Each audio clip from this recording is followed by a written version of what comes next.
السلام علیکم دوستو قرآن کریم اور تاریخ عالم کے مطالعہ سے یہ بات معلوم ہوتی ہے کہ یہودیوں کو اللہ تعالیٰ نے غیر معمولی انعامات سے نوازا تھا، لیکن انہوں نے ان نعمتوں کی قدر نہ کی، تو انسانی قیادت و رہنمائی کی باغ ڈور ان سے چھین لی گئی۔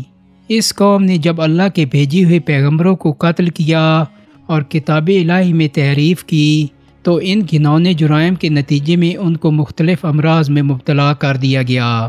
یہی امراض ان یہودیوں کی قومی خصوصیات بن گئے، یعنی بزدلی، مجرمانہ ذہن، قساوت قلبی، ناشکری، کذب، بہتان تراشی، مکر و فریب اور دھوکہ دہی وغیرہ۔ اپنے اوپر لگے قدرت کی ان بدنما داغوں کو دھونے کے لیے یہودیوں نے پہلا نشانہ مسیحیوں کو، پھر مسلمانوں کو اور اس کے بعد ساری انسانیت کو بنایا۔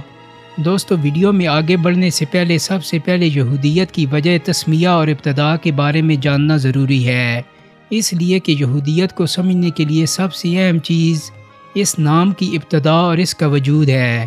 یہودی ذہن کو سمجھنے کے لیے ہمیں تاریخ کے ان واقعات کا از سر نو مطالعہ کرنا پڑے گا جو قرون اولیٰ سے لے کر اب تک سلسلہ وار رونما ہوتے رہے ہیں۔ اس سے ان کی عیسائیت کے ساتھ دشمنی کی تاریخی جھلک بھی دکھائی دے سکتی ہے اور مسلمانوں سے عناد کے اسباب بھی سمجھ میں آ سکتی ہیں۔ دوستو، اسرائیل یہود یہ دعویٰ کرتے ہیں کہ یہ نام ہمیں اللہ تعالیٰ کی طرف سے عطا کیا گیا ہے۔ عام لوگ بنی اسرائیل کے عروج کی تاریخ حضرت موسیٰ سے شروع کرتے ہیں، لیکن قرآن مجید کی سورۃ المائدہ آیت 20 میں ہے، اور جب موسیٰ نے کہا اپنی قوم سے، اے میری قوم، اللہ کا احسان اپنے اوپر یاد کرو کہ تم میں سے پیغمبر کیے اور تمہیں بادشاہ کیا اور تمہیں وہ دیا جو آج سارے جہانوں میں کسی کو نہ دیا۔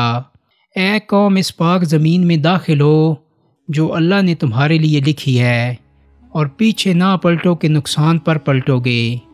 اس آیت سے ظاہر ہوتا ہے کہ اسرائیل کا اصل زمانہ عروج حضرت موسیٰ کی بعثت سے پہلے گزر چکا تھا، جسے خود حضرت موسیٰ علیہ السلام اپنی قوم کے سامنے ان کے شاندار ماضی کی حیثیت سے پیش کرتے تھے۔ انبیاء میں سے کوئی بھی یہودی نہ تھا۔ اصل دین جو حضرت موسیٰ علیہ السلام اور ان سے پہلے اور بعد کے انبیاء لائے تھے وہ تو اسلام ہی تھا۔ ان انبیاء میں سے کوئی بھی یہودی نہ تھا اور نہ ان کے زمانے میں یہودیت پیدا ہوئی تھی۔ یہ مذہب اسلام کے ساتھ بعد کی پیداوار ہے، اور یہ اس خاندان کی طرف منسوب ہے جو حضرت یعقوب کے چھوٹے بیٹے یہودا کی نسل سے تھا۔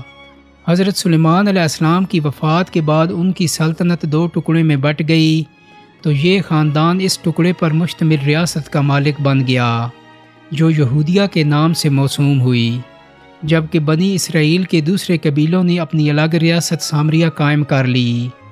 پھر اسیریا نے نہ صرف سامریہ کو تباہ و برباد کر دیا بلکہ ان اسرائیلی قبیلوں کو بھی ملیا میٹ کر دیا جو اس ریاست کے بانی تھے۔ اس کے بعد صرف یہودا اور اس کے ساتھ بنیامین کی نسل باقی رہ گئی، جس پر یہودا کی نسل کے غلبے کی وجہ سے یہودی کے الفاظ کا اطلاق ہونے لگا۔ اس نسل کے اندر کاہنوں نے اپنے اپنے خیالات اور رجحانات کے مطابق جو عقائد و رسوم اور مذہبی ضوابط کا ڈھانچہ تیار کیا، اس میں ایک خدا پر عقیدہ اور یہودی شریعت کی پابندی لازم آتی ہے۔ اس لفظ کے ایک معنی یہودیوں کے روایتی مذہبی اور اخلاقی عقائد و رسومات کے بھی ہیں۔ الغرض قرآن مقدس میں بارہا یہ واضح کرنے کی کوشش کی گئی ہے کہ انبیاء سابقہ میں سے کوئی بھی یہودی نہیں تھے، اور قرآن پاک میں مسلمانوں کا سب سے بدترین دشمن یہودیوں کو ہی قرار دیا گیا ہے۔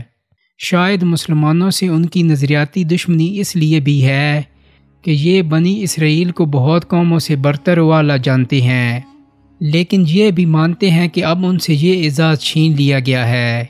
مگر کیا کہیں کہ دل جس بات پر اڑ جائے تو کیا کیجیے۔ یہودیوں کی فطرت میں مسلمانوں سے کینہ، بغض، حسد و عداوت پائی جاتی ہے، اس لیے فلسطین میں بے دریغ مسلمانوں کا خون بہایا جاتا ہے۔ ان کے مذہب کی اہم بات یہ ہے کہ کوئی بھی شخص بآسانی ان کے مذہب میں شامل نہیں ہو سکتا، بلکہ یہودی ہونے کے لیے آپ کو سخت شرائط کا سامنا کرنا پڑتا ہے۔ دوسرا، بہت ہی کم ایسا دیکھنے میں آیا ہے کہ کسی یہودی نے اپنا مذہب چھوڑا۔ یہ لوگ اپنے مذہب کے بارے میں بہت سخت ہیں، مگر یاد رہے کہ یہ وہی قوم ہے جس پر اللہ تعالیٰ نے سب سے زیادہ لعنت کی ہے۔ اس قوم نے حضرت یحییٰ علیہ السلام کا سر قلم کروایا تھا اور ایک دوسرے کو کنویں میں لٹکا کر چھوڑا تھا، اور حضرت موسیٰ علیہ السلام کو کہا تھا کہ وہ جب تک اللہ کو اپنی آنکھوں سے نہ دیکھ لیں ایمان نہ لائیں گے۔ یہ حضرت جبرائیل علیہ السلام کو بھی اپنا سخت دشمن سمجھتے ہیں، کیونکہ وہ وحی کے ذریعے نبی کو ان کی سازشوں سے آگاہ کر دیتے۔ دوستو، یہ وہی قوم ہے جس پر اللہ تعالیٰ نے نہ صرف قرآن پاک میں بلکہ ان کی اپنے صحیفوں میں بھی ان پر لعنت کی۔ ان سب باتوں سے ظاہر ہوتا ہے کہ یہ قوم شروع سے ہی نافرمان تھی، اور مسلمانوں سے ان کی دشمنی خاص کر اس لیے بھی ہے کہ ان سے امامت کا حق چھین کر اللہ نے وہ مسلمانوں کو عطا کیا اور یہودیوں پر لعنت کی۔ اب باتیں ہیں کہ آخر یہ فلسطین میں آ کر کیوں آباد ہوئے، حالانکہ اس وقت دنیا میں سب سے زیادہ پیسہ یہودیوں کے پاس ہے، لیکن یہ اپنی عربوں کی جائیداد چھوڑ کر فلسطین میں آ کر آباد ہوئے، کیونکہ یہ وہ سرزمین ہے جہاں سے انہیں نکالا گیا تھا۔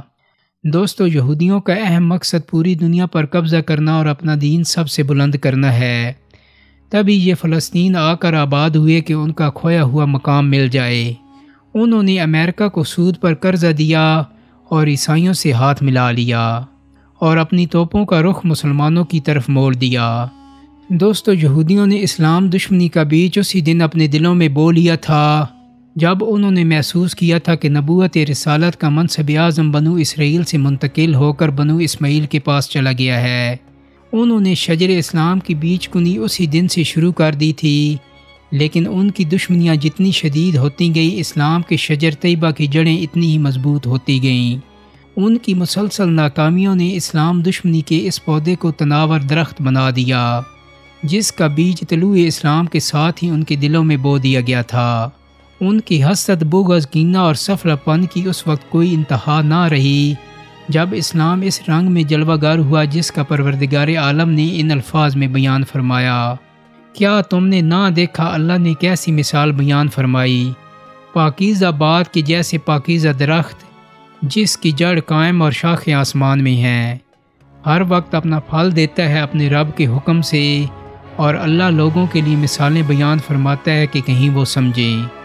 دوستو، پچھلے 2500 سال سے یہودی دنیا پر حکومت کرنے کا خواب دیکھ رہے ہیں۔ یہودی دانشوروں اور لیڈروں کا کہنا ہے کہ اب اس خواب کو عملی جامہ پہنانے کا وقت آ چکا ہے۔ اسرائیل کا قیام اس خواب کا پہلا قدم ہے۔ دوسرا قدم یروشلم اور مسجد اقصی پر قبضہ ہے۔ یہودیوں کا ماننا ہے کہ اس جگہ پر 2500 سال پہلے بہت ہی عظیم الشان ہیکل سلیمانی تھا، جو یہودیوں کی عظمت کی نشانی ہے، اور اسے رومن بادشاہوں نے تباہ کر دیا تھا۔ جب تک ہیکل سلیمانی دوبارہ تعمیر نہیں ہوگا، دنیا میں یہودیوں کی بادشاہت قائم نہیں ہو سکتی۔ اس ہیکل سلیمانی کی دوبارہ تعمیر کرنا دنیا کے ہر یہودی کا خواب ہے۔ دنیا کے یہودی اپنی دولت، صلاحیت اور طاقت اس ہیکل کی تعمیر پر صرف کرنے کے لیے تیار ہیں۔ دوستو، امید کرتا ہوں کہ میری آج کی ویڈیو آپ کو پسند آئی ہوگی۔ اگر ویڈیو اچھی لگی ہے تو اس کو لائک اور شیئر کر دیں۔ میرے چینل کو سبسکرائب کرنے کے ساتھ ساتھ بیل آئیکن کو بھی کلک کر دیں تاکہ آپ کو ایسی تاریخی ویڈیوز ملتی رہیں۔ بہت جلدی ایک نئی ویڈیو کے ساتھ ملاقات ہوگی۔ اپنا بہت سارا خیال رکھیے گا۔ اللہ حافظ۔